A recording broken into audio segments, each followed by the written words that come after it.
What up? What up? It's Brian with the Blurting Wild Dad live stream, back at you with another Tuesday evening. Um, Before people start filtering in, I'm gonna still try to engage the chat because that's kind of what I do. That's kind of the vibe of the show. I got a lot of ground to cover tonight. There's gonna be some stuff that I may touch on that I don't really spend a lot of time on, just because it's still fresh in the news cycle. And I'm not necessarily sure that um, what I'm adding is valuable to the ongoing discourse regarding it. There's a couple of things that happened today that, as a black father, um, I have opinions about, but I don't know if I've fully fleshed out those opinions. So we'll see where it goes, right?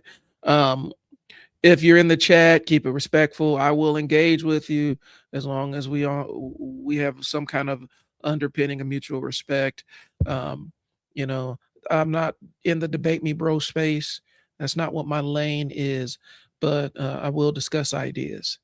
And so to me, that's more valuable than anything else. And so, um, but like tonight, we're going to talk about tonight's about the gap between what people say they believe and what they actually stand 10 toes down on when pressure shows up. I'm going to talk a little bit about the give a little bit of history about black pessimism, um, uh, how it intersects with politics. And I'm rereading the book. I read the book about 3 years ago, but I'm actually rereading the book Black Pessimism. So I'm putting some thoughts around it before I get too far into it. Um, Talk about Black consumer agency and how we view the use of boycotts economically as an economic tool to gain leverage. We're gonna talk about comic book stuff because we do need to return it back to comic books. And I know y'all get tired of me talking about Omega level mutants, but I'm about to talk about Omega level mutants again, in Marvel's classification, and give you some parenting stuff that I've learned from the actual trenches of doing managing kids in a residential environment. So maybe I can give you some stuff that may help you if you're parenting. So a lot of topics. So that's what we got today. Like I said, if you want to get in the chat, chat's open. Just keep it respectful. Like I said, maybe touch on issues that you may have specific feelings about or things along those lines. As long as we keep it respectful and engaging, that's cool. Don't do the dog whistle thing. Don't do the weird stats from the Stormfront website thing that people like to do. Don't sit up there and quoting those crime statistics at me and all that other stuff, man.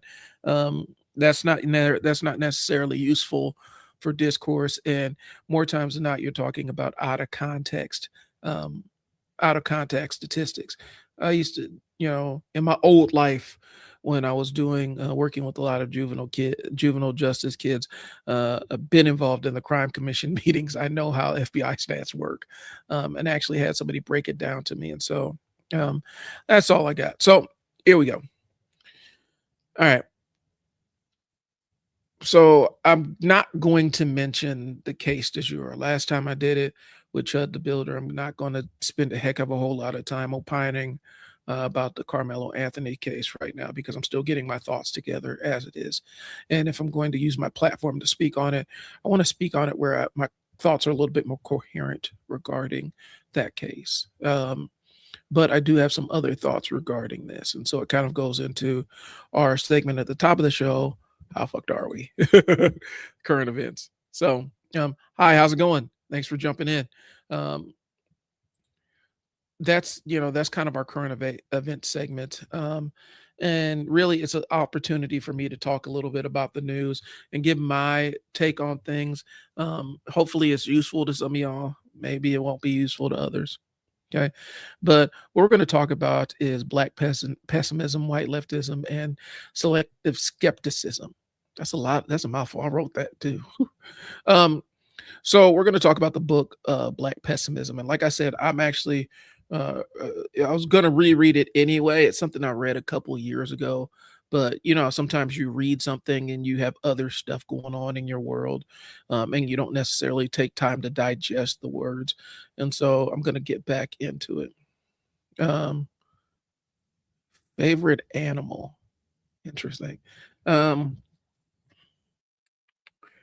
kind of partial to wolves. I like, wolves, dogs, things along those lines. That's kind of what I'm fascinated by. So, um, so here's the thing. So the book Black Pessimism is written by Frank B. Wilderson III. Okay. Black pessimism gives language to a problem of normal political language keeps softening. It asks whether anti-blackness is just a failure within society, but one inside of the way society organizes itself. Um, and if it's the orienting force in the society. Mine is a monkey. Feeling where this is gonna go. All right. Like I said, we're gonna play it. All right, we're gonna see we're gonna play it as it lays. We're gonna see what happens with this. Um, so it asks why black people can be included in labor, culture, and elections, entertainment, and markets while still being denied full cognition as political subjects and entities. Basically, it's hollowing out our experiences and more or less treating us as objects within a society, objects that have no real agency. No articulable feelings or anything along those lines. And typically, when you objectify something, you remove the humanity from it and leave it as a vessel to be used and discarded whenever you're done with it. Like I said, I don't want to get too far into the book because I haven't read it in a while. I'm actually going back through it. So this is kind of my notes on kind of what I have from it. Okay. Like I said, the author is Frank B. Wilderson. Wilderson argues that blackness is positioned through a social death, not just ordinary exclusion. And there's a lot to this. And like I said, this may be outside the purview of this live stream, right? It may be too heavy of a topic, but I'm gonna try my best on this aspect of it. I was thinking about something really heterodox, and I can't prove or cite a source. Racism exists to serve capitalist interests. Those who target minority groups often do gain access to land and resources. Well, it's a tool. Um, but also, if we're talking about um, as a mind state, and I mentioned it last week, it's not necessarily one that's built on any rationality, but it also can be used as an effective tool to extract from a community without ever empowering that community to defend their interests. What's your favorite color? Mine's black. Despite this, they will support the movement of immigrants into the community to provide a source of labor while opposing pathways to citizenship. Yeah, well, and that's kind of what happened. Look at it like this: when this country decided who was white and who wasn't in this country, there was a decision that was made based on who they could extract resources from. For a long time, um, Italians weren't considered white. To a degree, Jewish people weren't considered white. Irish people weren't considered white in this country until you actually needed that community to provide, tax revenue and and stuff like that. And then all of a sudden, they get included into the larger society. It's always been an organizing feature, a way to sort society and sort people. I feel like they're just trying to replace with lower wage workers. Every accusation is a confusing. Oh, well, you can stick around. um, we just might be talking about some kind of heady stuff here, but I got more fun stuff planned today. Um, but I feel like they're trying to kill us, replace with a low wage worker. All right, so I don't. Here's the thing: I don't like giving racists superpowers. um, I don't necessarily know if this is being executed with this level of deliberation. I just think it's a natural function of I think it's a natural function of society. I think whenever we start giving racist people superpowers or powers of precognition, it becomes problematic because you end up putting them on this higher scale. I don't think it's necessarily a plan. I think this is just the default of how the society was kind of organized. Not against immigration. And I don't, that's not necessarily the way I took it, but I do think that I think there's. Hey, good evening. How's it going? Thanks for tuning in. I do believe that on certain levels, that's why I've always had issues with what is the Willie Lynch letter, where we're giving uh, you know, racist superpowers. a precognition and control over black people. I don't like doing that because I don't think that it's that level of deliberation. I just think it's defaulting towards knowing that, more or less society's got your back to a degree, and they're going to be supported no matter how you treat this said group of people over here. Do you have squishy random questions? Sorry. Huh? So I think that's kind of where it's at, and I think oftentimes, when we engage with racists, we think that there's some higher level of thought that's going into why they are the way they are. Sometimes they're very good at organizing and articulating their thoughts in a way that has some kind of internal logic, but understand that that logic isn't really based on anything that's anything logical or intelligent. It's just the fact that they can articulate their gibberish a lot better than some people. So that's just how I feel about it.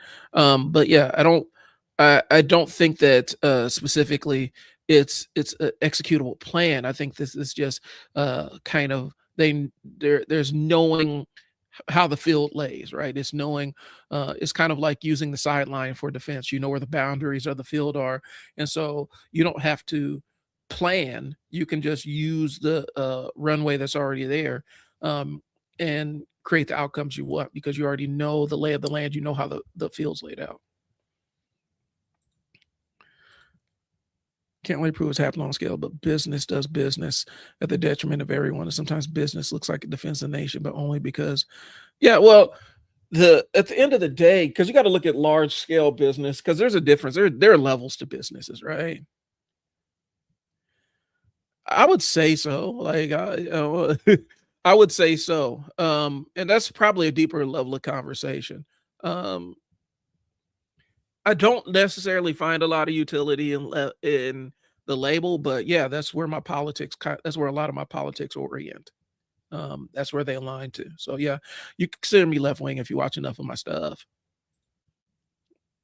You can't prove it's happening. But the other side is I got issues with I got issues with online white leftism too. So there are levels and layers to this.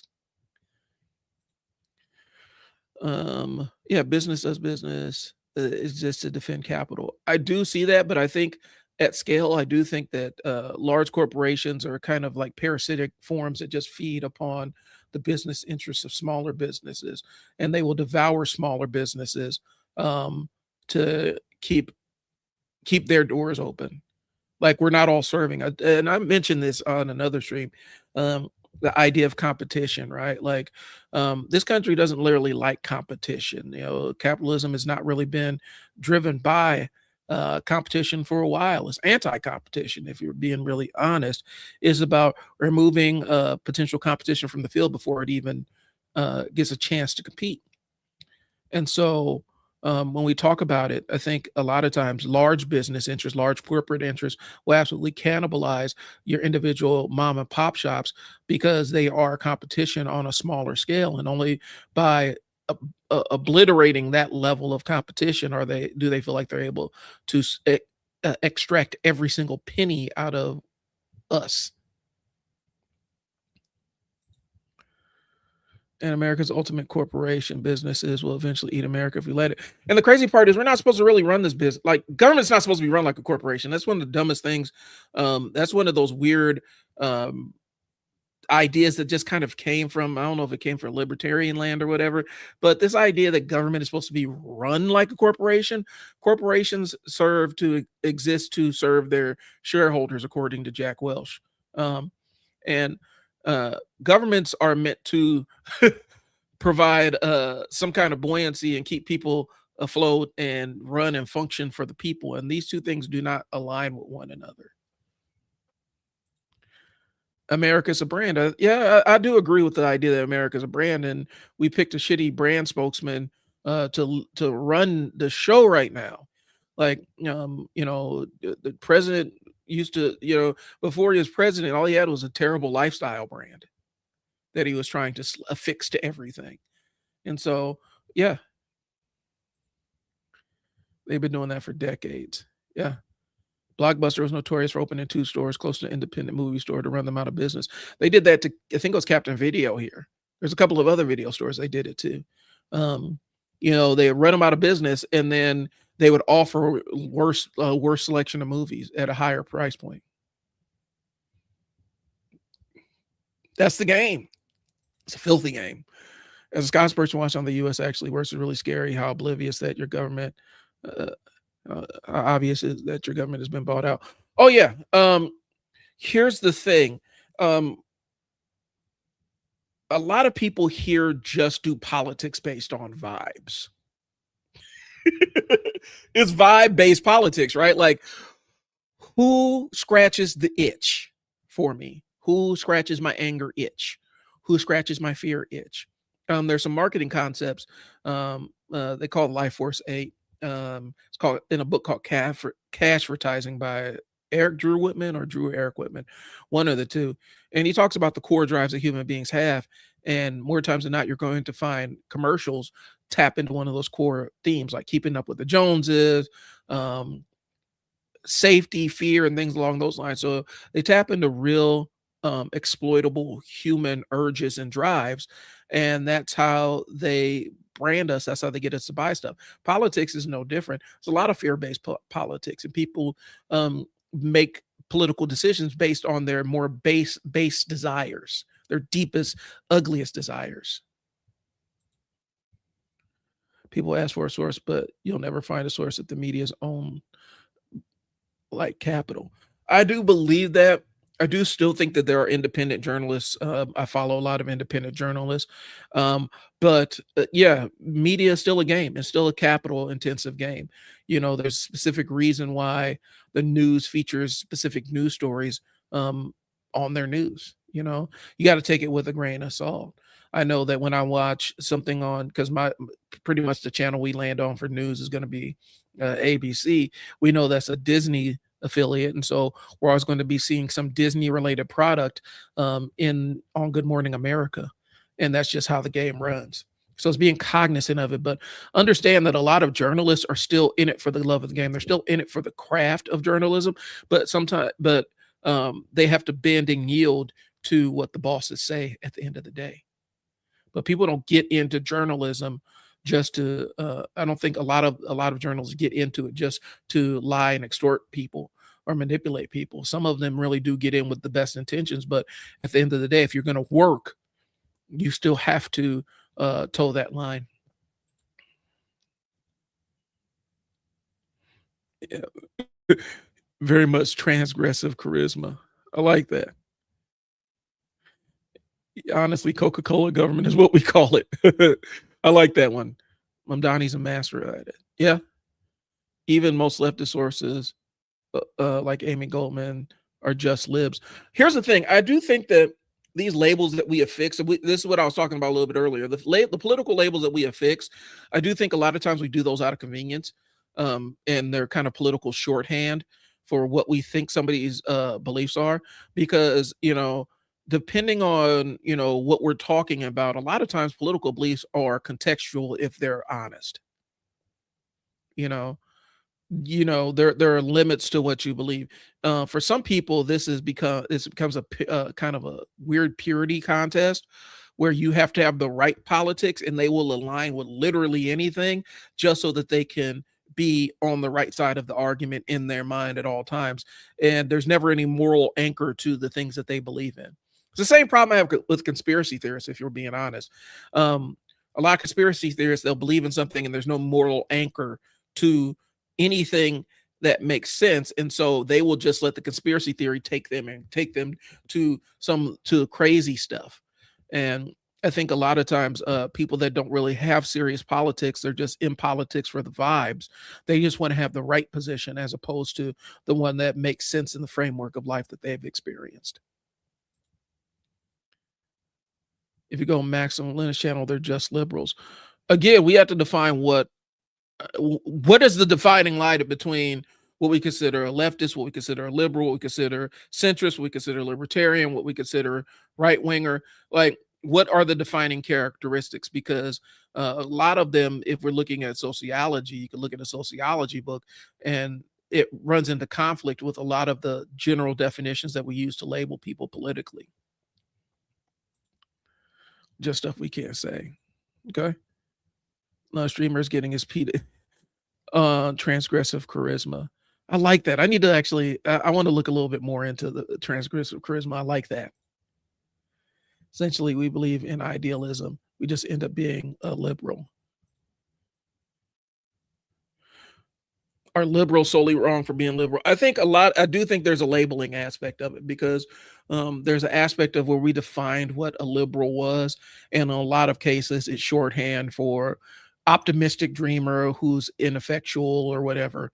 And I don't necessarily know that that's 100% a useful analysis of it. But also, um, in my adventures in more leftists, arguing with white leftists online, I find that oftentimes um, they'll call anybody who disagrees with them a liberal. And even if you're forcing them to look at how race kind of may shape their belief system, you know, again we go back to thinking that white is neutral. It's just neutral, and everything else has a connotation to it. And a lot of times white leftists fall into that trap where they think that their leftism makes them neutral or immune from a lot of the biases that impact that shape politics, once the racial politics of things, if I'm making sense.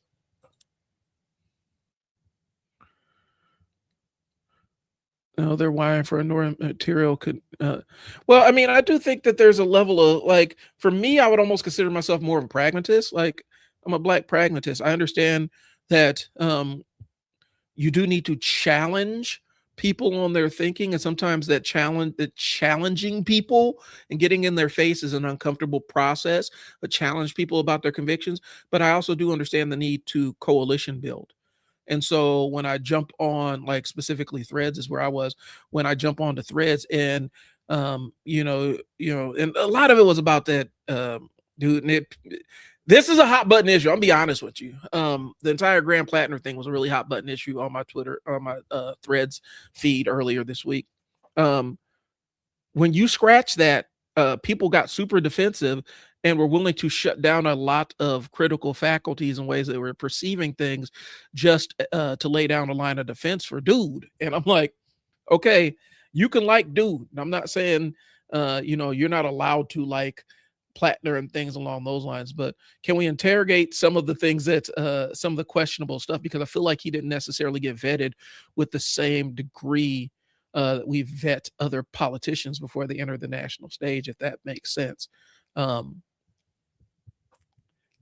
This, okay, so I'm gonna just throw this out here. I'm piss somebody off, but I'm throwing it out here. The thing, I went on Threads and basically said, hey man, this dude did the Blackwater thing, ex-military, anti-Zionist, cool, okay, I'll rock with that one. Anti-establishment, questionable Nazi tattoo thing, that he's now saying that he had no idea of. This dude smells, in my mind, he smells like a militiaman. Like, that's what it's, a militiaman. It smells like a militiaman to me. Not this progressive hero this progressive guy that's going to save everybody. And that's just my take on it. I didn't critique or say that he wasn't 100% in your convictions and anything. I'm just asking the question. And the response I got, you would have thought I insulted this entire man's, I undermined his entire political, he's a fraud, he's a phony. You would have thought I said all of that stuff. And all I'm saying is he reads like a militiaman to me. And where I'm at, I see this shade, I see this kind of dude often. With Trump, you need two brain cells. With Graham, you kind of have to, they kind of hand you the answer. He's literally branded. I think, but see, and that's what my problem is. Well, let me jump back. Final coalition building, we have to win at the same time, but I'm going to hold my own politics. Yeah, but that's the part of the coalition thing. You have to decide what part of your politics you're willing to negotiate with to find agreement and alignment with somebody else. And oftentimes, I don't think leftists do that in an effective manner. It's all calling you all kinds of shit libs and everything else. How many times I got called a Zionist? Like, what? Me? Me? Oh, because I don't like a flannel dude, who had the Nazi tattoo that he could barely explain. Come on, man. I got called Zion, all kinds of other stuff, shit lib and all this other stuff. I'm like, I just don't like your boy, man. Like, I could not like your politician without it turning into, all the other stuff that you guys are turning into. But this is coalition building. If you're trying to coalition build, what's with all, I'm gonna belittle you and insult you. Like, I don't want to form coalition with that. And I'm fine with getting rid of my personal layers of comfort, but I'm not gonna sit there and let you disrespect me and decide and then pretend like we gonna hold hands and protest this thing and fight the system together, bro. There has to be some layer of trust. Why do we constantly forgive red flags with these type of people while holding non-white people and politicians in the same purity? That's where the black pessimism part comes in. That's where the Afro pessimism part comes in. Because it feels like being black is always a trump card in it, specifically because I'll talk narrowly about black people because that's where I'm at. I can't speak to other non-black minorities. I feel like black is that trump card. That is the thing that changes the dynamic and flavor of the conversation that we're having in a lot of cases. It doesn't take a single narrow. I can see, imagine this, where. Well, and that's kind of where I'm at with it. Like, the Nazi tattoo was there, and instead of having the interrogative questions like, so it took you 18 years. When did you just realize this when somebody brought it up? How did you put a tattoo on your body and you never had any intellectual curiosity about it over 18 years about what it meant? Or did you get it at a point in time where you were doing your edgelord phase and now you've grown out of edgelord phase? That's a fair thing. I've seen a lot of white dudes do that. I've seen a lot of white folks do that online where they're going through their edgelord phase and then they got out of their edgelord phase. They may have been going through some troubled times, or they just may have been just a natural byproduct of them testing out their emotional boundaries as they got older. But if you were going through edgelord phase and stand 10 toes down and say, yeah, I was going through some shit and that's where I got it from and I apologize for it. Or I didn't even think about it, but the non-answers that he was giving wasn't a red flag to people. And I'm like, that's suspect, but he's not my candidate, right? I don't have a dog in this fight. All I'm saying is you stuck with him. You brought him here, so you stuck with him. If we get another Fetterman, that's kind of on y'all. If he's Fetterman again, that's y'all. Like, that's your boy. That's your man. Stick with him. I don't have to like him, but he's gonna be, so hope he doesn't hurt people. Again, that's how I view it. Like, hey, that's your man. You stuck with him now. Y'all didn't vet this dude. And y'all didn't put him up to the same layers of scrutiny that you put other politicians up to who are a little bit a shade more center or right than you are. You put them through this unyielding gauntlet of skepticism and scrutiny with ridiculous expectations about what they were supposed to do, and I'm talking narrowly about Harris. Like, I mean, what do y'all think a vice president's power really is? To talk about the way that we interface with other nations or whatnot. They don't really have that much power. They're kind of figureheads in that sense. They're the heads of the Senate, and that's really it. And so I think that there was this high level of scrutiny on one end, but we're just gonna, youthful indiscretion. I mean, who didn't have a racist phase? And that ends up being the story. Oh man, he's at a racist phase. No. Maine is mostly white people. Well, there are black people up there. That's the thing, though. And black Mainers are saying, "Hey, this is basically black folks in Maine are basically saying this is as good as we can do. This is as good as we. This is the best we can hope for right now, guys. Sorry.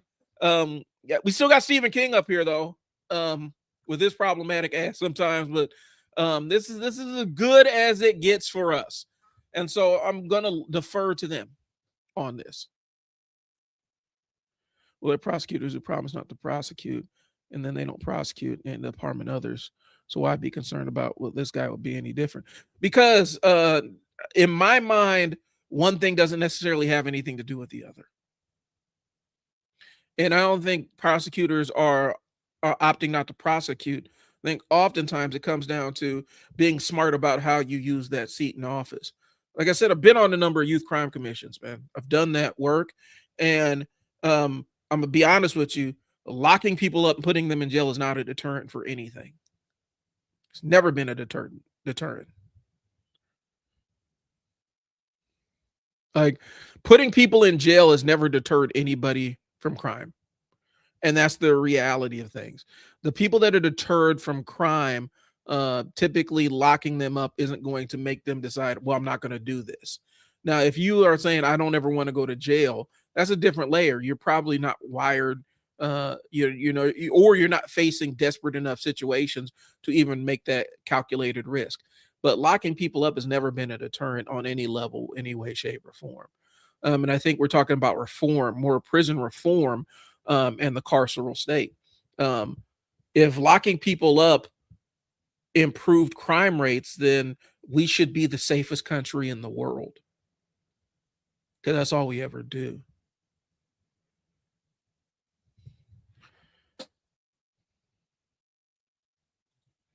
That's kind of a leap.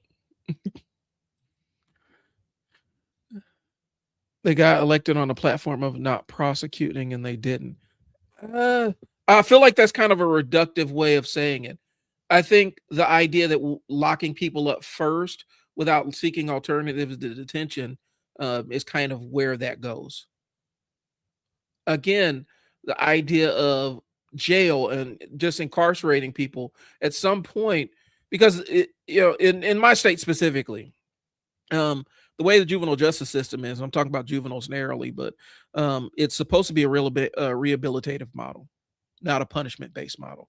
And so you don't get sentenced to a specific amount of time. You get sentenced to appropriate levels of care. You complete those appropriate levels of care, and then you get to go home.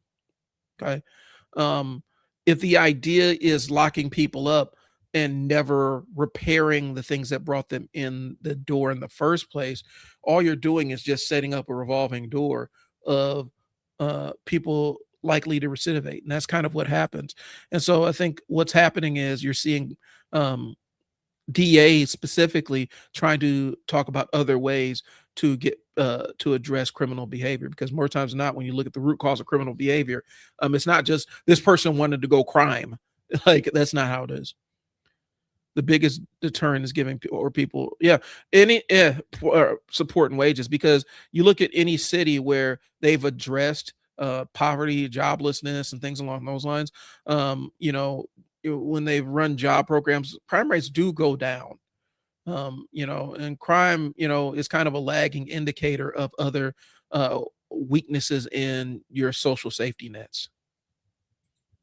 Making assumptions. There's a study that says most restrictive society doesn't make a safer society. That's the thing. And oftentimes when you put people in jail, they're going to get out eventually. And I think that's the piece that we don't really think about. Like you throw somebody in a jail cell, eventually they're going to get out at some point in time. And if that's the only plan you have for them and you never provide any framework for them to be a better person when they come out, all you're doing is you're just delaying the inevitable, you know? And that's really what's happening is, and so when you look at DAs and prosecutors or whatnot, they're saying this old model of just warehousing people is not working. And we need to find other ways as opposed to the prosecute first mentality.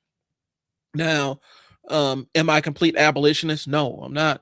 Unfortunately, that's part of where my political nature. I do believe that there's some people that it just needs to be uh, extracted from society because they are a threat to people that we can't always protect equally. And so I'm not a complete abolitionist, but I understand the framework of a lot of what the arguments that they're making. It must never go after the biggest criminals and the most expensive crimes. No, hell no, because they pay for everything. Shoot. they're the ones that make they're the ones that make the world go around. They're the ones that keep that money flowing. Maybe you got to make sure that that money's still going. And I think that's one of the reasons that we never go after the white collar guys that nuke somebody's trust fund and leave old people destitute. No, no, no. But man, you stole from that store, bro. We about to put you under the jail. Um, I think about that little boy. I could see his face.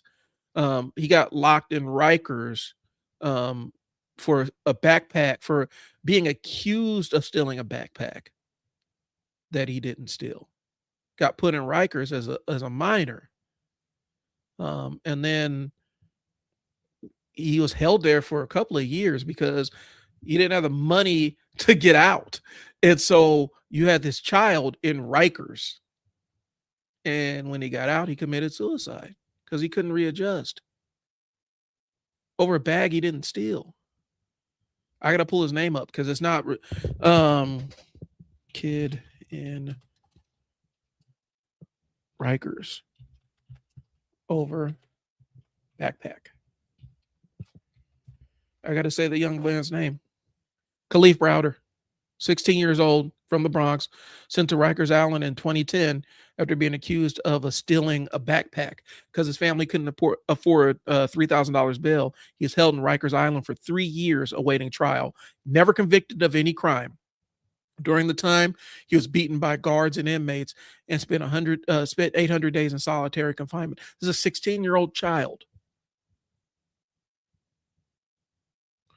Charges were early dismissed when he was released in 2013.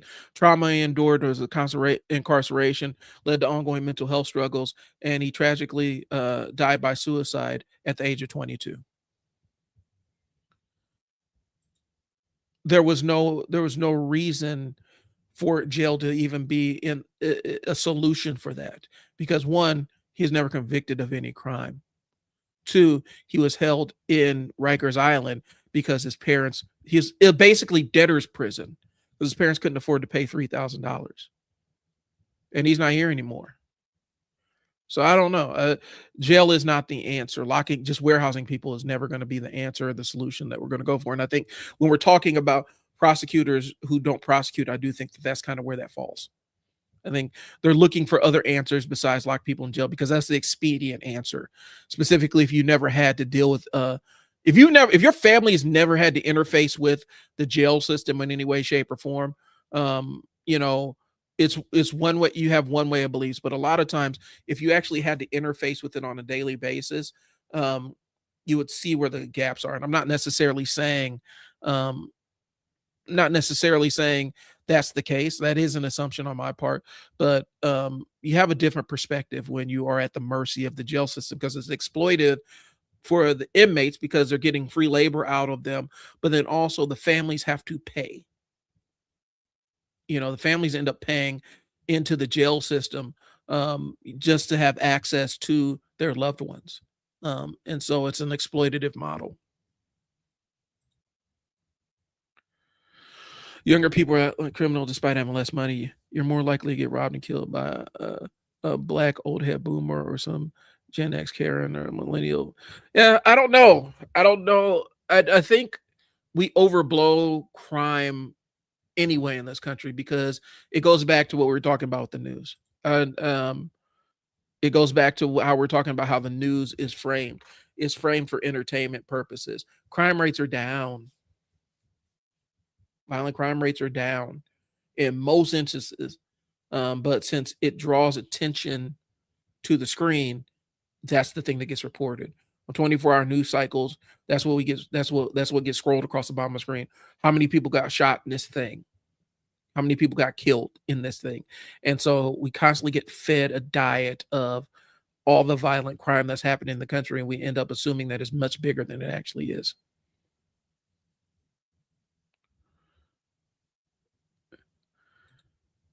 Summer of Love 2 before GTS is crazy.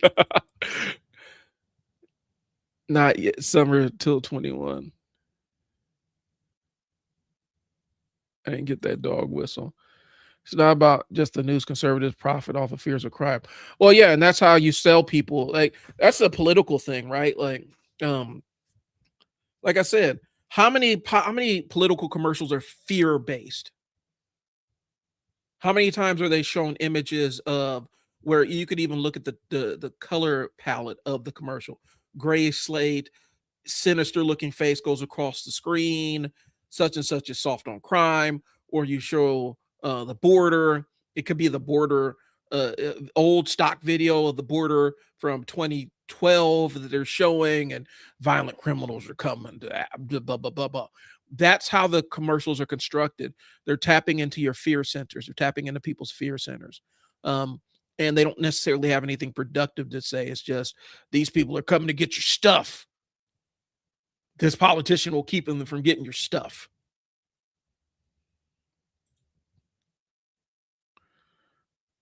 Stats don't lie. Yeah, we react to negativity more, but I think that's just a natural human condition. Because people will still want protection of loved ones and security and things along those lines, but we don't look at who's actually exploitative of our young people. I used to talk about it all the time when I was running my emergency youth program. I said, talking to people about human trafficking is like you get sold the bill of goods that human traffickers are these people from another country that live in a van and they just run around kidnapping people. So you need to be worried about that couple on your street, those quiet people that are on your street that don't have children but always seem to have children around the house. Those are people you need to worry about. Those are typically human traffickers, but since they don't meet the vibe, they don't look the role of the human trafficker, there's no suspicion towards them. Um, you know, I'm in Omaha. College World Series is coming up. That is a huge, huge, huge, huge human trafficking event that happens every single year in this state. And I've been pretty much the only one saying it up until recently. I just saw something on the news where they say they're stepping up police enforcement because of all the trafficking that goes around during the CWS. Is a huge child trafficking event. It's not necessarily the fault of the CWS in and of itself. It's just a function of having all these people with disposable income in one place. But we don't think about that side of human trafficking. We don't think about the unassuming family, the unassuming couple in the suburbs. We think about the shadowy person in the van. That's the real. All right, I missed a couple. Let me catch up, guys. Or did I miss a couple? Young people are COVID fucked them all over.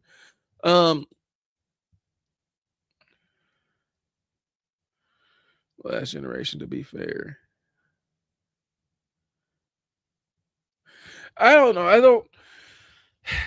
I don't see AI as the great bad boogeyman of things. I think there are other horrors that are out here existing that we don't even pay attention to.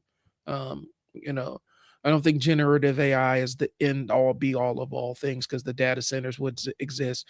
Like, because we like to stream music too, we like to stream movies too, and those are polluting the environment too. I think we latch on to new things because a lot of the horrors that we face in the regular world are too incomprehensible to put words around. So we have to latch on to the things that we can explain. That's dark. But yeah, that's kind of where I'm at right now.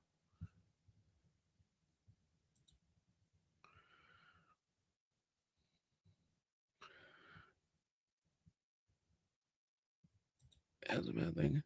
I'm not talking about stats. I'm saying they're being weaponized to make us hyper focus on those fears instead of focusing on things like healthcare and living wages, because those are things that actually improve the living condition. If you improve the material condition of people in this country, the people that have all the power that can force you to work these dead end jobs with no wages and no health benefits, they end up losing their ability to force people into those positions, and they end up losing their access to the easier, cheap labor. That's what happens when people have options and opportunities. That's why, for a lot of times, I remember when COVID came down, a lot of people were freaking out. I was doing some videography work um, for a local financial services firm. And it wasn't their position, but one of their guests was sitting there openly talking about, you know, man, you're giving all these poor people all this money. He's talking about the um, stimulus check, and talking about how it's just going to lead to the ruination of all these poor people. They're not going to be able to handle it. And the question was, and we're in there, and I'm recording, so I can't really speak. But somebody else, one of the other financial advisors, was like, so we're just supposed to let people starve? He's like, well, maybe, because it upholds his work. That in his world, that making sure that people have adequate food interferes with his ability to go buy new golf clubs. We can't have that. And that's the kind of world that we live in. And so when COVID was kind of this great equalizer in terms of economics, where you had all these people had access to all this money, that's where you find all these, the Wall Street bets guys and all that other stuff. It was this nihilistic, like, we're just going to gamble on the stock market like all these other guys, and some of them walked away millionaires. I do think as long as they keep us focusing on all the bullshit, um, they they have the ability to just do whatever they want to. They get a chance to get us to look the other way, because when you're focused on survival, when you're focused on survival, that's what you're laser focusing on. How am I going to survive this day to get to this day to this day? You can't look at what they're doing over here on this chessboard to screw you over down the road. You're focused on your day to day. All right, let me catch up. So there's a different subject. The thing is dangerous to exist. It's the antichrist of the powerful. Don't buy it. Religion is gross, to be fair. Marketing is too powerful. The average citizen is not great marketing. It depends on who you're marketing it to. Be our own boss and make our own money.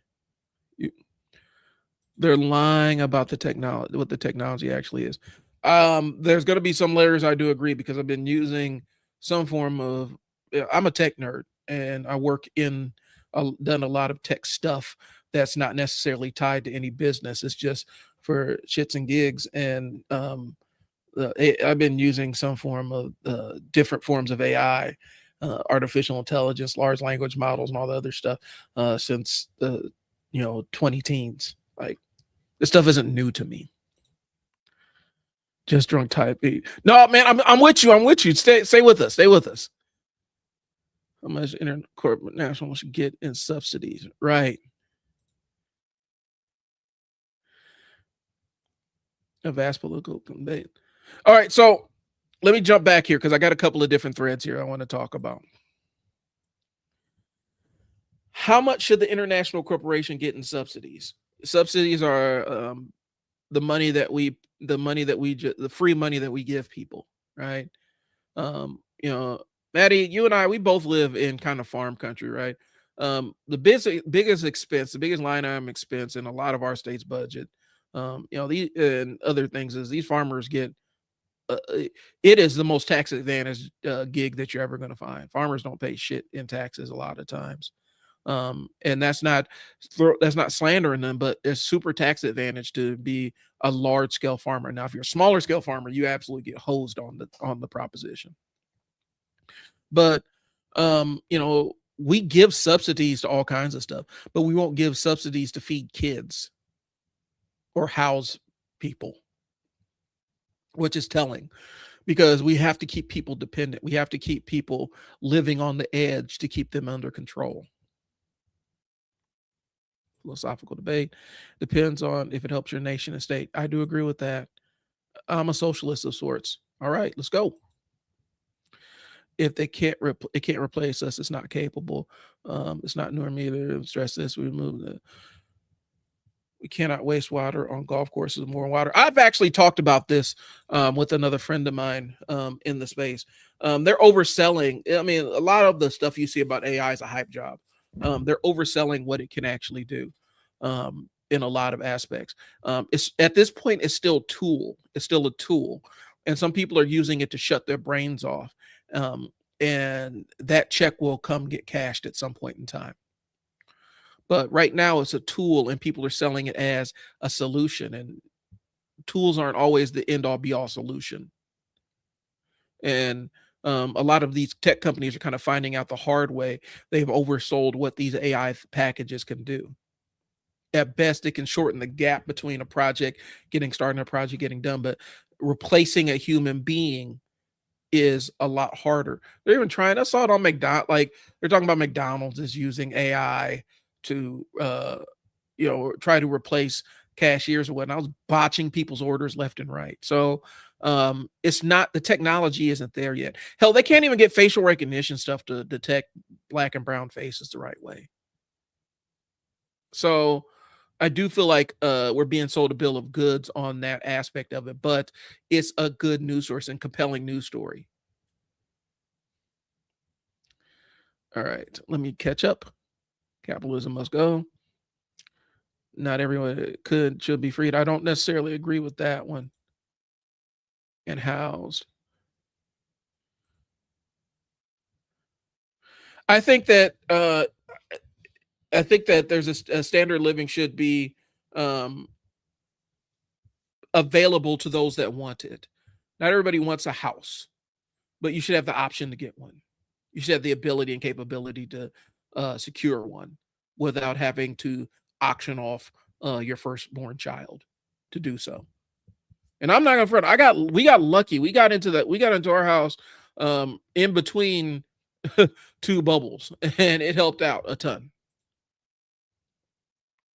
They are control us.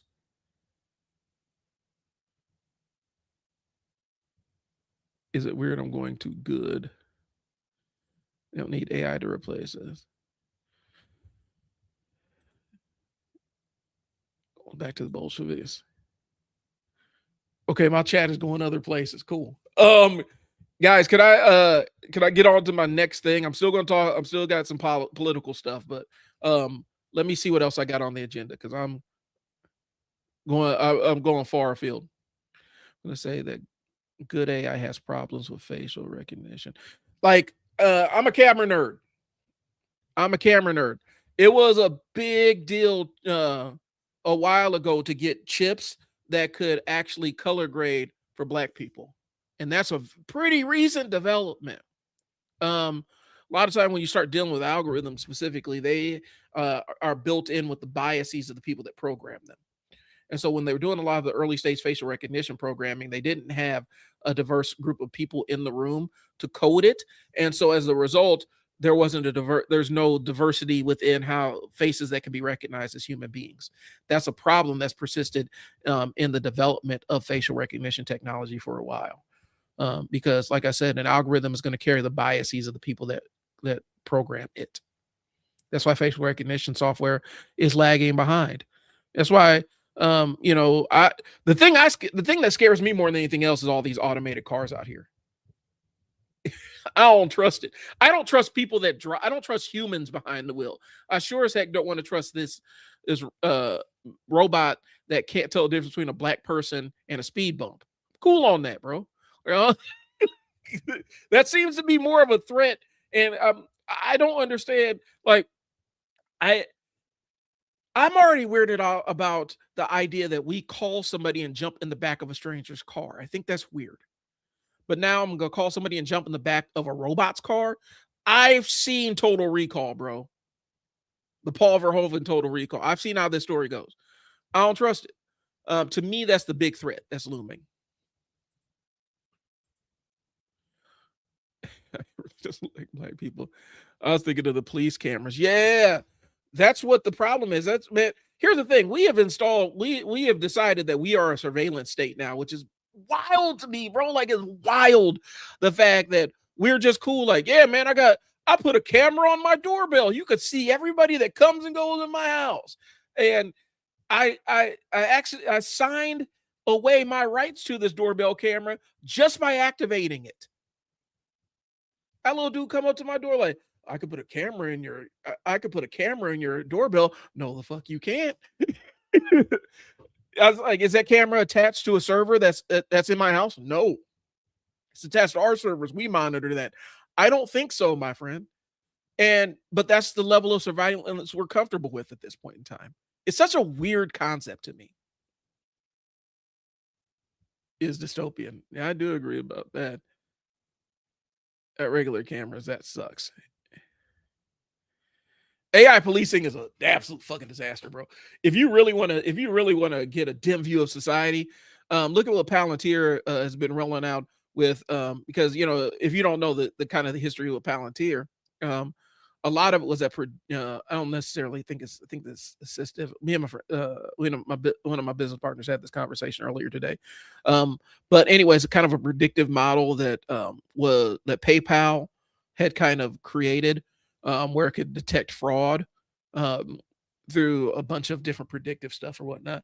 And that's kind of the basis of Palantir, right? So they ended up selling that to a couple of major police forces around the country. And so basically we got Minority Report running in the NYPD and some departments in Florida and California and Georgia and stuff.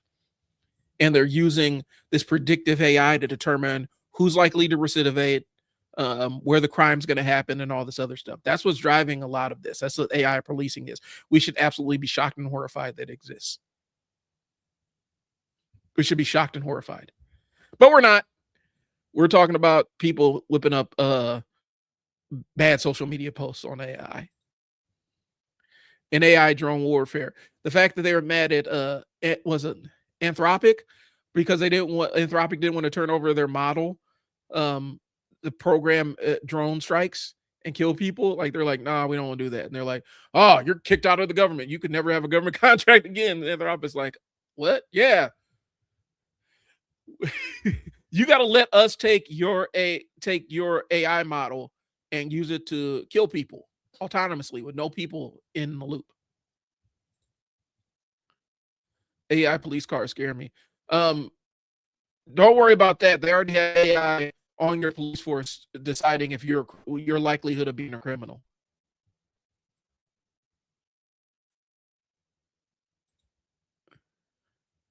Let's see.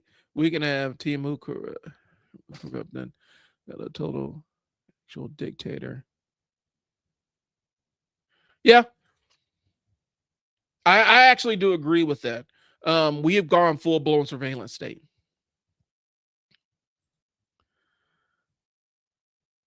I thought RoboCop was cool too. I just thought it was like a satire. I didn't think it was like a biography of things that were to pass. I would have opted out at that point. Like, hey man, maybe we need to get some control over this. Yeah, it was a warning. Paul Verhoeven was really on to something with RoboCop. Shall be Blade Runner. Blade Runner was awesome. The porpoise is doing that. RoboCop was always a warning call. That's why I think a lot of people didn't understand it. I think they didn't see what it was. RoboCop was really a movie that was a send up of late 80s, obsession with this capitalism thing and how obsessed we were with winning the game of capitalism and how dystopian it was to let corporations just take over everything. And it just went right past us. A lot of people missed the satire. They still didn't get it. Some people still don't understand that Paul Verhoeven was writing a satire with Starship Troopers. It's crazy business. Calling out gentrification, right? New Detroit, old Detroit, Delta City, right? I do think, and that's why I wasn't too mad about the RoboCop remake. I know a lot of people hated it, but I do think they got some beats right with it. There are other beats that just didn't connect. Blade Runner and Clockwork Orange, they have their place, and they have their political commentary and stuff like that. But I was too young. I remember seeing Blade Runner when I was like 4 or 5 years old, and it just went right over my head. And I'm like, I didn't get into Blade Runner until I got older, but I saw RoboCop in theaters. Bob's looking at this RoboCop when I was like 8 years old in theaters in all of its X-rated glory. Escape from New York. I love that movie. I saw that when I was little too. Warriors is one of my favorite. Um, I think I have a soft spot for these kind of dystopian future movies. Is that so? Does it say something about me? I feel like we're going to give AI human rights and giving them personal body, like give AI autonomy. Um, I don't know. I don't think the technology is going to be I think we are years and years and years off from that. Even though there's some people that are opting for AI relationships and AI, romantic partners. Man, it's a whole vibe, right? Warriors was my joint. I love that movie. I got it on. I actually when that first came out on DVD, I got the edition that dropped. All right, let me see where I'm at on my notes here because I do think I'm gonna get back. I'm gonna spend a little bit of time with Afro pessimism once I actually start digging into the book because I do think there's some useful frameworks in there, but I don't want to start speaking at it without having reread the book. Okay, so we're gonna skip a lot of stuff. We talked about Graham Plattner. He's not my candidate. That's all I want to say about it. We talked about the black leftism, white leftism kind of battle that's going on online. Let's see, give them body, anthropomorphize them. Yeah, I don't know. I think the way that I think the boogeyman status AI has, and we're gonna give them bodies and turn them into automatrons that walk around. We might. Then we would really be in Blade Runner, wouldn't we? Mostly harmless. I mean, we already see what the robots are doing. That robot in China kicked that kid in the stomach, and they shut it down immediately. I don't necessarily believe that we can fix all the damage.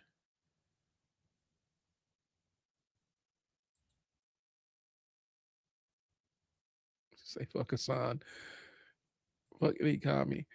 Oh man, we banging on Hassan, man. I don't necessarily have any sentiment regarding Hassan, bro. Like I've kind of I think I'm not necessarily his age cohort or demographic. Angry, pissed off, hyper vigilant leftist who just likes to scream on people. I'm cool on that, bro. He says some wild out of pocket shit to people. And I grew up in a time where there are certain things you could say to a human being and certain things that you could say there's certain things you could say to another adult without and certain things you couldn't. And Hassan crossed that line. He to me he's that hyper online leftist dude who's never been who's never had hands placed on him for talking crazy to somebody. I've encountered a lot of them online in online spaces. I got death threats from some of them, bro. Back in the days. Like when I was, I got death threats from some of them cats. Like, oh, you're in online space. You think I care about you saying you're gonna kill me? I don't really care. You can kill me on your best day. So, but I also think that his brand polarizing politics is also that's what wins his audience over. His audience likes being confrontational. Yeah, he is. His uncle runs, was it the Young Turks, and his uncle is into money has money too.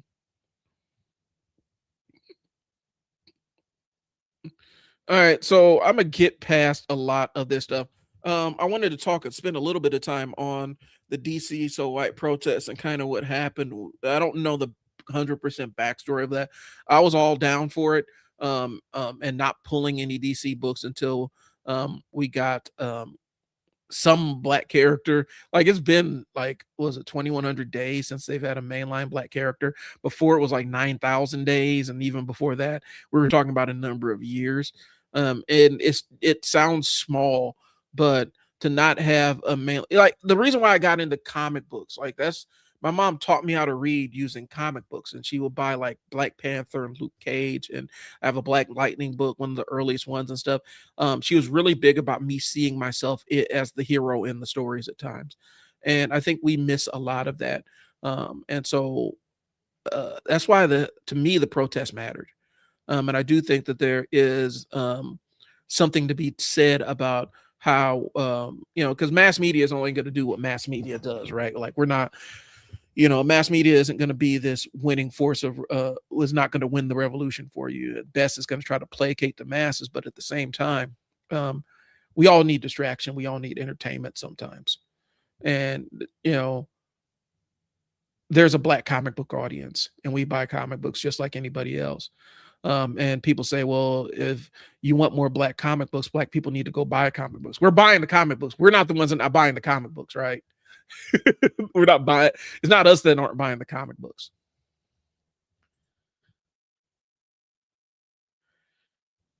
Oh wait, that's why he's at that level, right? Yeah. Oh shoot, Hassan, man, shoot, his uncle had money, bro. Like, and I know he had a falling out with his uncle over money things, but I mean, come on, man. Man is a U.S. citizen to one of our closest allies. Speaking of, okay, just finished Spider Noir and it's so good. I got to get on it. So is it a high recommend, Maddie? Let me know. Because I'm about to get into it.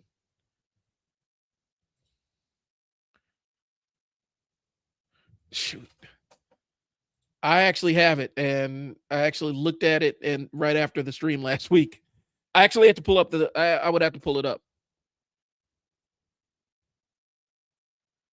Last Ronin, yeah, I'm ready for that, man. People weren't ready for that.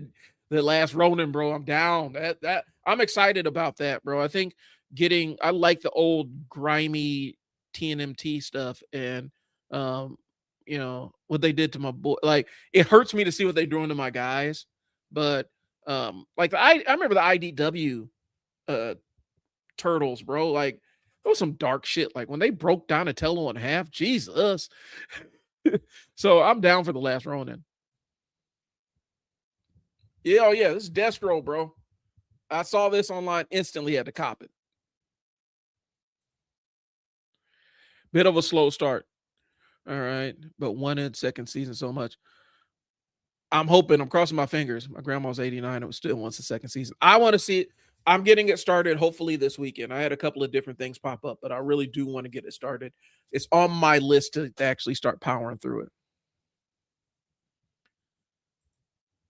So, but yeah, I think that the entire DC so white thing. I think I'm weirded out by people that are mad at somebody saying we're boycotting X, Y, and Z.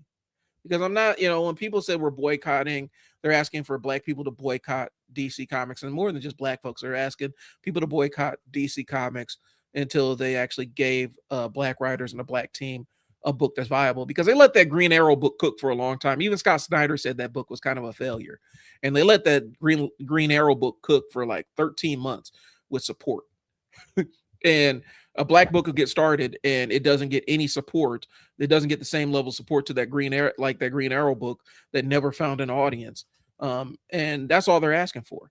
And I know I'm weirded out by people that get mad when somebody says, you know what, I'm going to choose not to invest my money in that until they invest their money in what I want to see.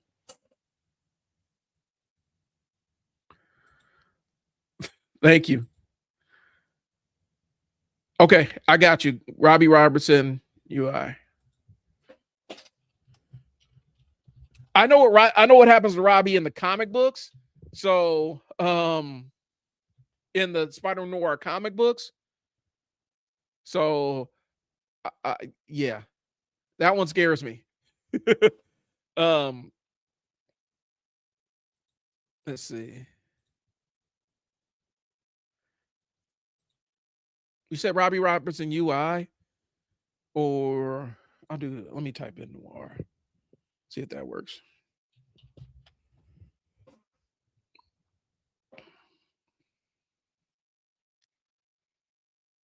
Oh yeah, suit is tough. I'm just scared about what they're gonna do to him. I'm terrified because I read the comic books, bro, and yeah. I'll be honest with you. They don't do my boy. They do him kind of filthy in the comics.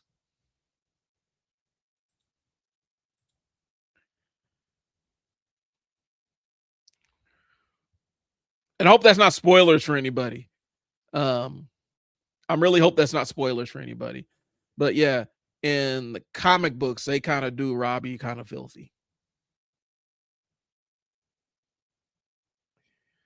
I'm excited. I'm excited. I'm gonna get started on it hopefully this weekend, and see where it goes.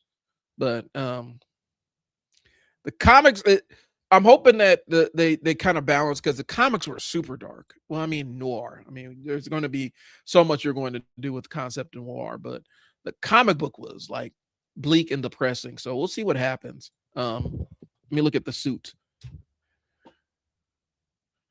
The suits are tough. Yeah, the suits are tough. I'm not gonna lie. I like that. I wish I had an occasion to wear that.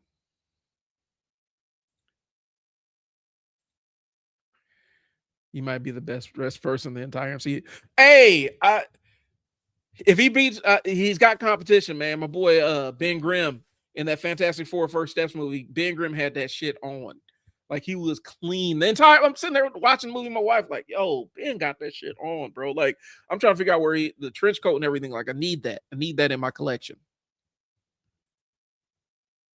They had so much money. Suits, not UI. That's what I figured. I figured that out. I looked at his suits. The turtles scare me. A little might have went a little too woke. I don't know. I like the last Ronin era. That was the last. That was an interesting story. I like Elseworlds. I hope that. Okay, so I'm gonna be honest with you. Like these apocalyptic end time stories, I do think that there's some use for them. I don't necessarily mind them too much, but I hate when they end up becoming their own universe, right?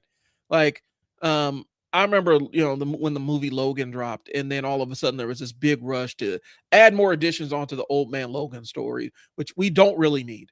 We ended up getting a rebooted Maestro book with the Hulk. I didn't want to see that. um, I didn't necessarily want to see the Maestro doing things again. I don't, and so I really hope that they leave it as this self-contained thing and not try to expand it out. Like I don't care about the next generation of the turtles. I just want to see. Uh, I'm not going to spoil it, y'all. So I know what the last Ronin is. If you haven't read it, go check it out. But I don't want to see, like, I want to see the story and then don't give me all the other stuff afterwards. Like I don't need the continuation of it. If they're going to write a continuation of it, let's write it in a comic book, see if it works. But I don't, yeah, I get where you're going with it though. That's how I feel about it, at least. Overdo the stakes too much. Sorry, I'm catching up. Who cares? To say the least. Yeah, I love the last Ronin. I love the framing of it. Again, it's a return to the really dark, super dark turtle stories.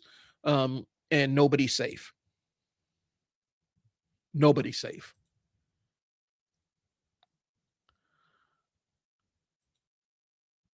I wish I could see it. Let me see if I can. Shoot, I can't see it. You guys may be able to, but I can't pull it up. I can't pull up links in StreamYard again. Have a great stream. I'm making another cocktail. I'll probably start streaming myself. All right, man. Thanks for tuning in. Come powwow with us anytime. Pour one for me too. All right.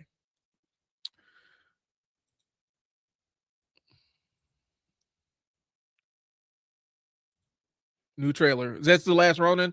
I'm gonna check it out. I talked about the boycott. I'm not gonna get too much into depressing stuff, guys. I'm trying to keep it a little bit lighthearted, but a lot of really bleak stuff came out with that boycott. People were mad. Like racists really got mad about the fact that black people weren't going to spend their money on the comic books that didn't include them, and people felt ways about it and decided to make entire YouTube videos about said thing, which is weird to me. I don't know.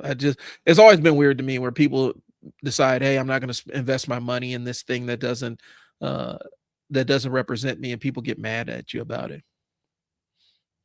Just a weird thing. Like we're just sources of capital to be extracted.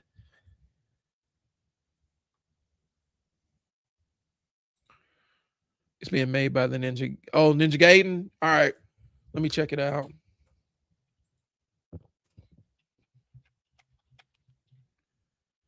I'm gonna put it up on the screen here so I can see. Then we're gonna talk about mutants.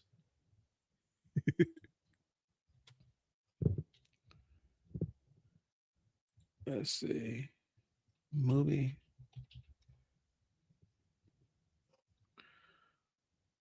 So we're gonna talk about. I'm jumping around here. Combat's about to go crazy. I think so. I'm locked in, bro. I am locked in. Platinum Games, Paramount Studios. I wonder if it's gonna have that hard. I wonder if it's gonna have that difficulty spike that the Ninja Gaiden games had. I'm locked in. I may even totality and blah blah blah. I may even when it goes live, I may even try to stream this thing. Platinum Games. Xbox. Hang PlayStation 5, bro. PlayStation 5 costs $1,000. Short trailer development team change. So I'll put it up. I'll pull it up after I get done with the stream and take a look at it. And then I can sit down and kind of chop it up about that. Because I got a couple of other like more media things that are coming out that I want to talk about anyway. The new God of War, which I'm hyped about because I'm a God of War nerd. I don't care if it's just Faye. I want the new God of War game, and so this will just go into my pull list of games I want to play.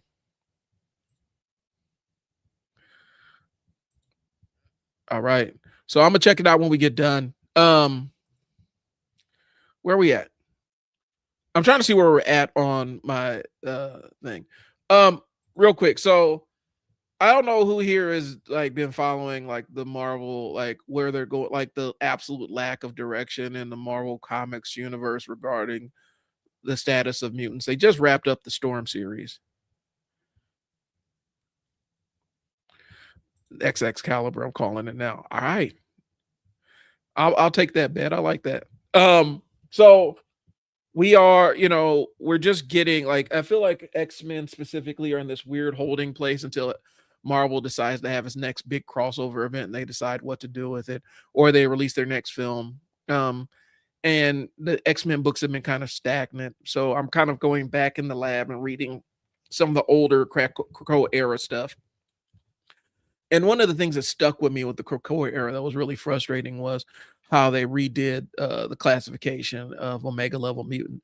I've talked about it on the stream before, but for those that don't know, when they sat down and decided that they were going to redo the classifications for Omega level mutant, it used to be this person's power set is such that it can exist without a physical body, or it's just this overwhelming power that it was this really high level of power that had to do with existing without a physical form and things along those lines.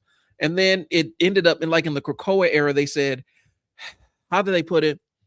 This mutant in this specific category has no upper limit to what they can do in this specific category of mutants. And then that's how they described it. So they basically take the concept of Omega level and said, well, anybody can be Omega level as long as you're really, really good at it. And that's when they introduced all the different Apocalypse kids and all the other stuff and his other family and things along those lines, and the Rocco mutants and stuff like that.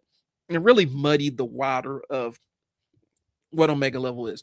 And the reason why I'm pissed off about it is they introduced this character, Lacayan. And I actually did an entire segment that you guys are going to be seeing here about it. But they introduced this character, which was basically a two-headed wolf centaur thing with arm blades.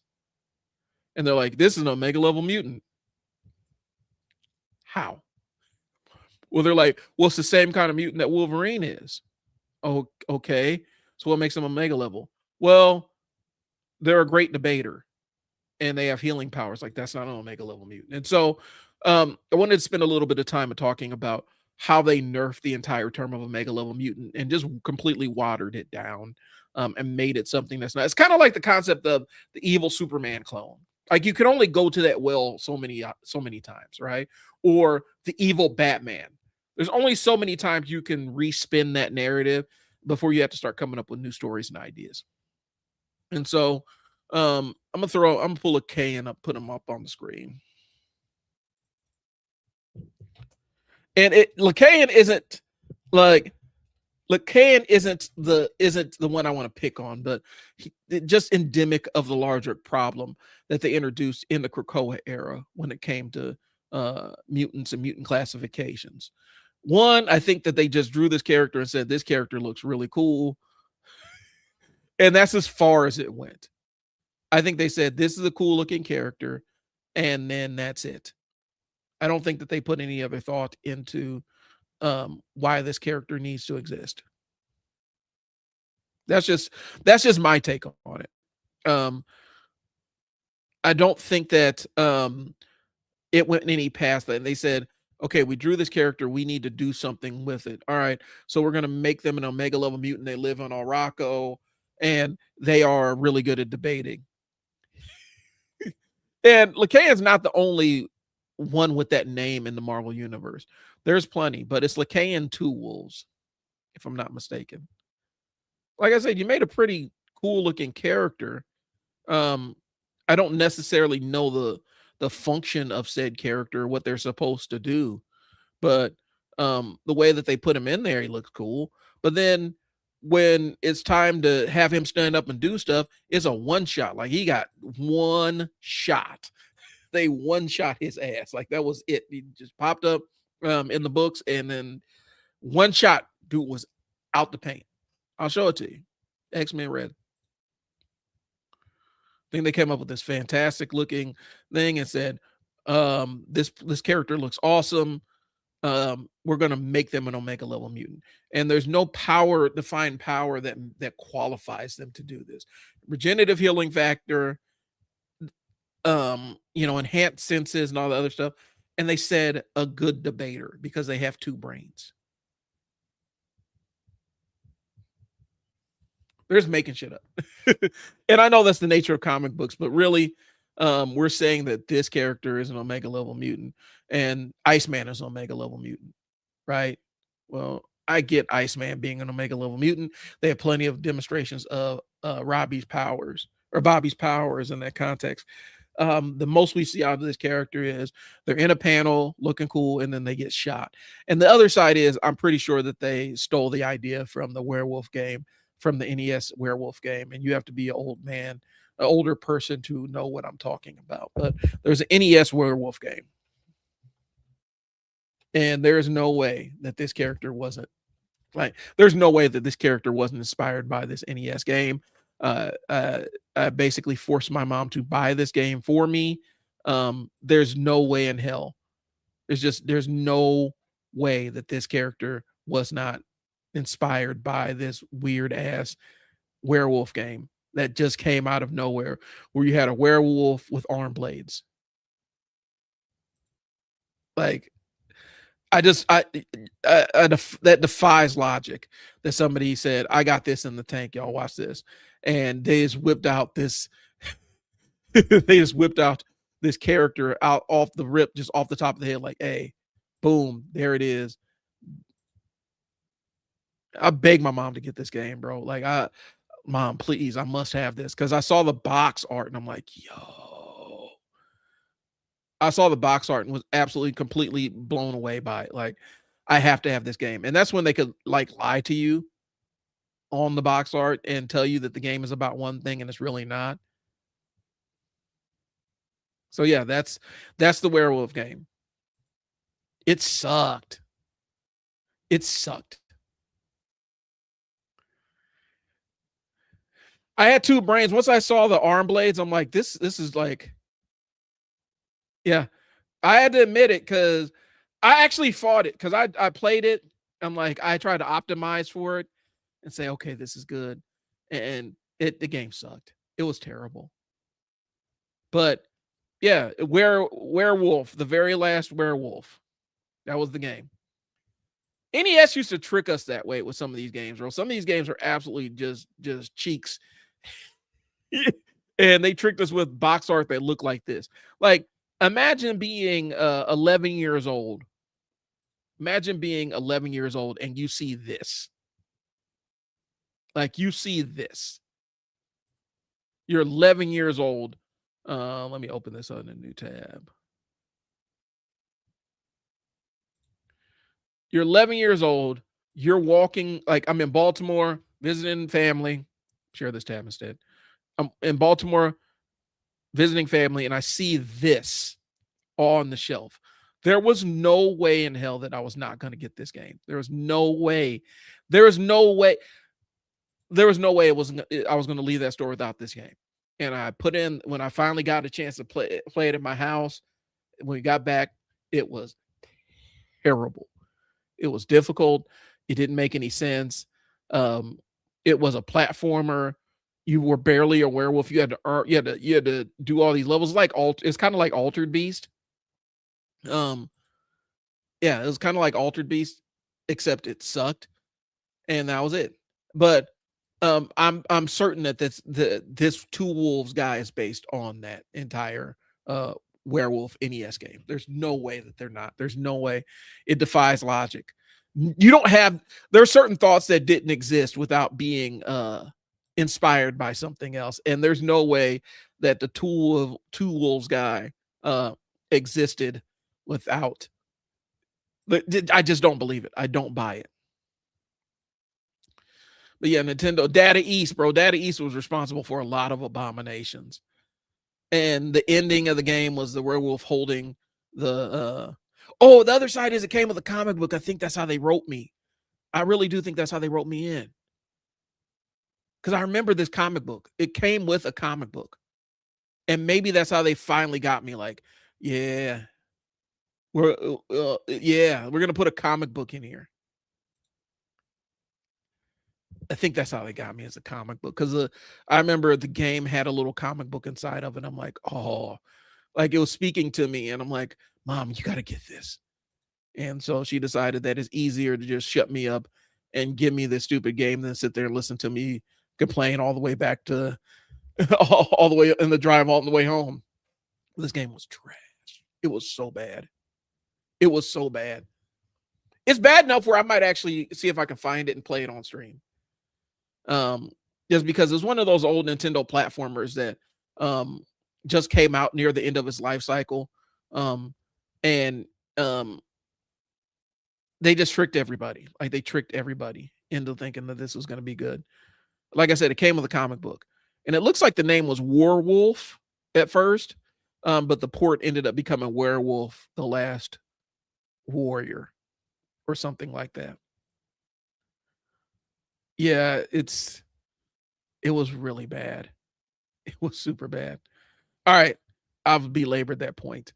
So anyway, the thing about the Omega level mutants is the new ones they don't even have things that make them Omega level precisely. Like the one I always pick on is Iska the Unbeaten. She's an Omega level mutant. Well, you would say, well, what's her power set? She doesn't lose. What do you mean she doesn't? That's her power. Iska's Omega level power is she doesn't lose. And what do you mean? She doesn't lose. And so it's like, so is it reality warping, manipulation, battle savvy, strategy? What is it? Well, she just doesn't lose. It's a dope design. I'm not going to front. Iska's design is cold. I love Iska the Unbeaten's design. But I think that they came up with the concept of this hero and didn't really, I don't think they really fleshed it out. I don't think that they really took any time with it. It like just came up with this dope ass concept and said, okay, well, she's Iska the Unbeaten, and that's her. And so her power set is she never takes a loss. Okay, cool. How does it actually work in combat in the books? And well, what happens when she's faced with somebody that she has to defeat, or somebody that she's gonna have difficult time defeat? Well, then she just switches sides. That's not a superpower. That is not a superpower. I'm sorry. That is not an ability. Switching sides, I'm going to show you Iska. Iska is pretty awesome. So this is Iska the Unbeaten. And Iska's power is she never loses. And like I said, when they brought in Apocalypse's grandfather, granduncle, whatever, and he was overwhelming all the mutants and absolutely obliterating them, Iska just said, you know what? I'm gonna just switch sides. And that was what she did. And she just started fighting on the other side of the bad guy because she's unbeaten and so she can't take a loss.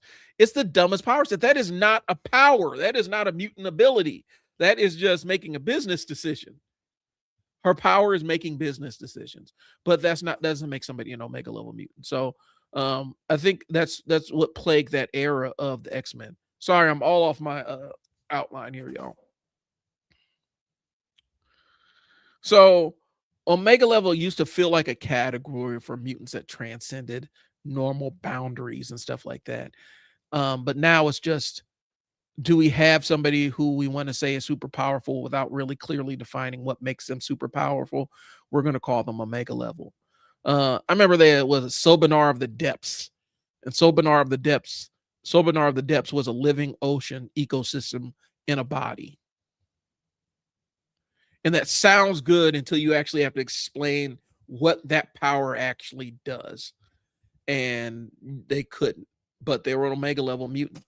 They introduced all the Araco mutants as Omega level just to bump up the threat the X-Men were facing, and they never really paid it off because a lot of them in the last battle, they were getting one shot. They're absolutely getting drugged by Thanos' uncle. Like, he was absolutely just dog walking every single one of these people, killing them with one blow after another. It's like, why did you introduce them as Omega level as this enhanced threat?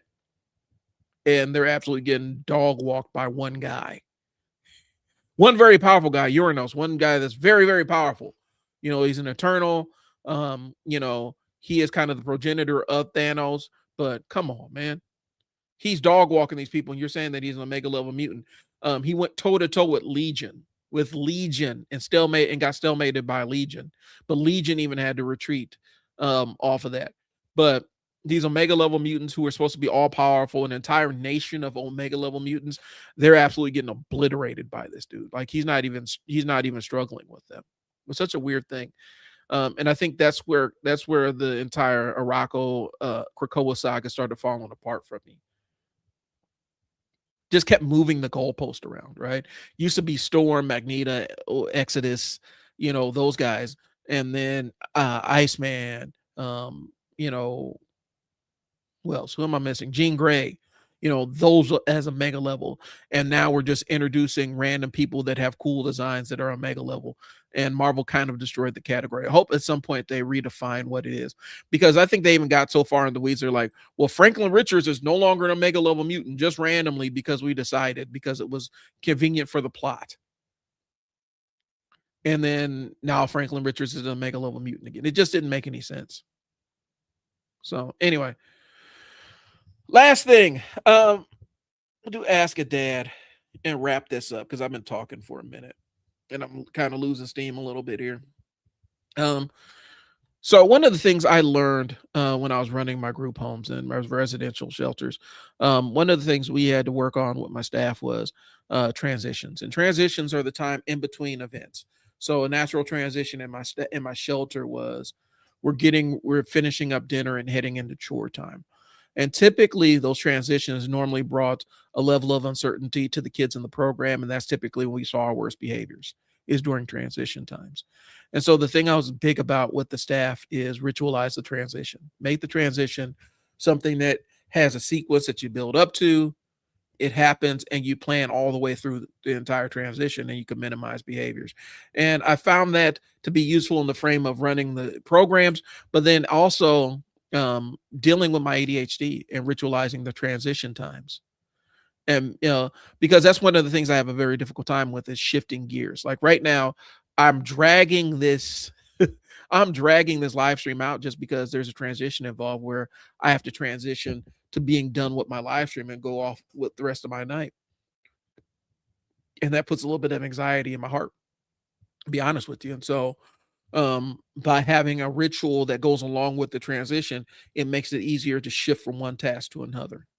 So I'll talk about how I use it in the context of the residential youth shelter, and maybe you could find edges to apply it to your life as if you're an ADHD, or if you're a parent just out here figuring out how to handle the transition from dinner to bath time to bedtime.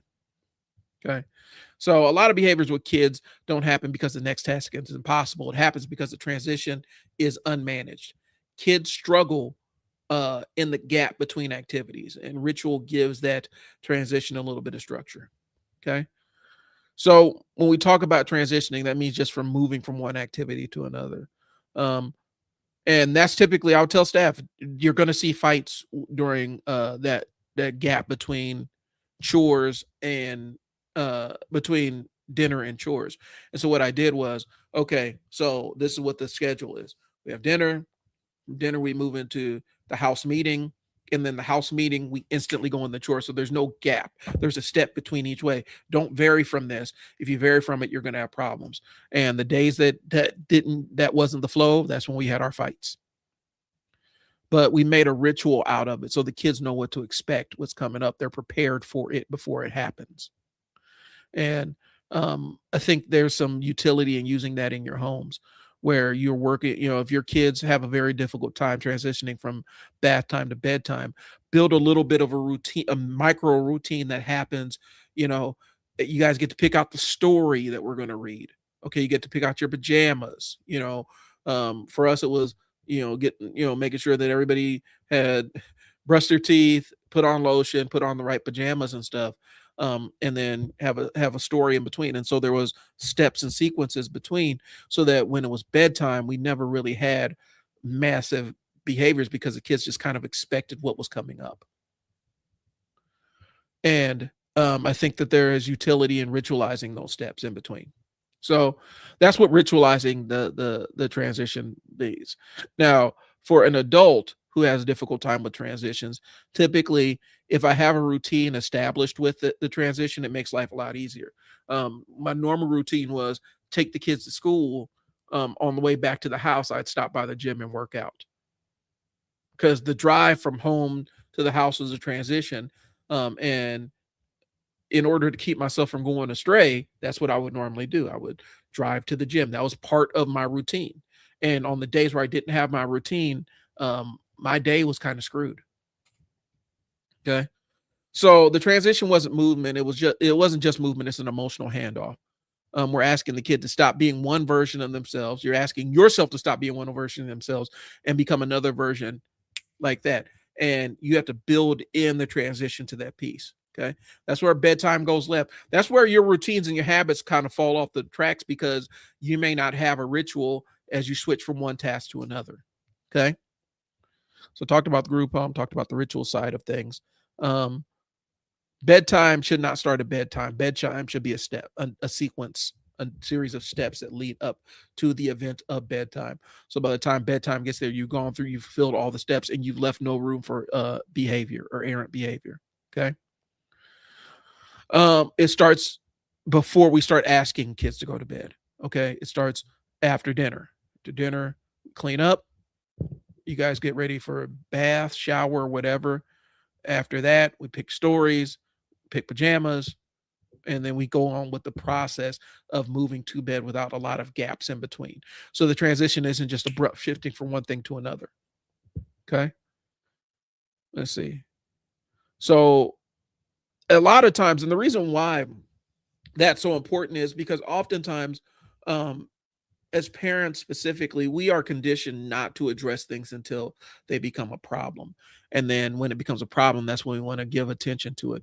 If we actually think about the steps that lead up to the problem, you can actually diffuse the problem before it happens. If you have a problematic behavior that you're seeing with your kids, um, look at what was the antecedent, what was the thing that happened before the behavior started coming out.